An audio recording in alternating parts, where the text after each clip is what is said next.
حضور میں آپ سے یہ پوچھنا ہے کہ جیسا انسان کے اوپر تکلیفیں آتی ہیں اور ظاہر انسان کو صبر کرنا چاہیے، لیکن کس طرح پتہ چلتا ہے کہ اللہ میاں کی طرف سے سزا ہے یا پھر آزمائش ہے؟ مجھے پتہ ہے آپ نے خطبہ بھی ایک دیا تھا، اس میں کافی تفصیل سے آپ نے بتایا تھا. مجھے پتا ہے سب کچھ دیا تھا، پھر میں نے پھر بھی پوچھنا ہے.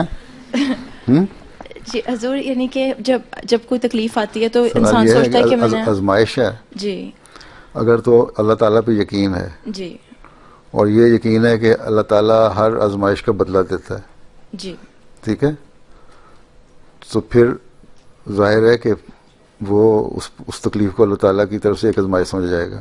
جی کیا آن حضرت صلی اللہ علیہ وسلم پہ آزمائشیں نہیں آئیں؟ جی آپ کا دانت شہید نہیں ہوا؟ جی آپ کی ایسی حالت نہیں جنگ میں ہوگی بے ہوش ہو کے گر پڑے؟ جی حضور. ایسی حالت نہیں ہوگی اس گڑھے جہاں گرے آپ کے اوپر بے تحاشا لوگ اور سب گر پڑے، کچھ شہید ہو کے اور کچھ ویسے زخمی ہو کے نیچے دبے ہوئے تھے. اس وقت کیا حالت تھی؟ آپ نے کیا سمجھا ہوگا کہ میرا آخری وقت ہے جی ہیں؟ جی. لیکن اس بات پہ خوش تھے کہ اگر آخری وقت ہے ابھی تو اللہ تعالیٰ مجھے ریوارڈ دے دے گا اس کا. جی حضور. ٹھیک ہے. ہاں جی پھر مکے میں جتنی دیر رہے آزمائشیں نہیں آئیں، جی ٹھیک ہے. مکے میں صحابہ جو تھے ان پہ آزمائشیں نہیں آئیں، جی حضور. وہ دین کی خاطر آ رہی تھی نا آزمائشیں. جی بلال کو جب ریت پہ یا کولوں پہ رگیڑتے تھے تو آہد آہد ہی کرتے تھے. جی وہ ایک صحابی تھے آل یاسر اور ان کے اولاد بیوی اور بچے، ان پہ ظلم کر رہے تھے کافر جی اور تقریباً مارنے کے قریب پہنچے ہوئے تھے.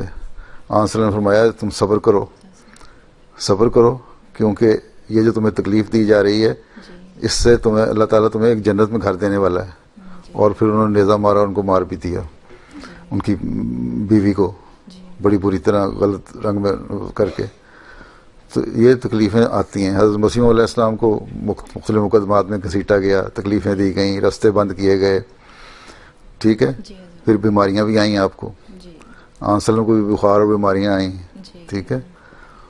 دوسرے لوگ نیک لوگوں کو بھی آتی ہیں، لیکن جو صبر اور شکر کرتے ہیں اللہ تعالیٰ کہتا ہے اس جہان میں اگر کسی کو بیماری بھی آتی ہے نا جی تو وہ اس کے ہو سکتا ہے کوئی غلطیوں اور گناہوں کی جو اللہ تعالیٰ ہو سکتا ہے وہاں جائے تو سزا دے دے، وہ یہیں جھاڑ دیتا ہے، جی ٹھیک ہے، جی تاکہ وہاں جائے تو سیدھے جنت جی حضور. اگر جنت کا تصور ہے تو، جی ٹھیک ہے. جی اس لیے کہتے ہیں کہ ناشکری کے کلمات نہیں کہنے چاہیے، کیونکہ بعض دفعہ انسان کو اللہ تعالیٰ آزما رہا ہوتا ہے اور اس آزمائش سے اگر پورا اتر جائے تو جنت کی طرف قدم بڑھ رہے ہیں.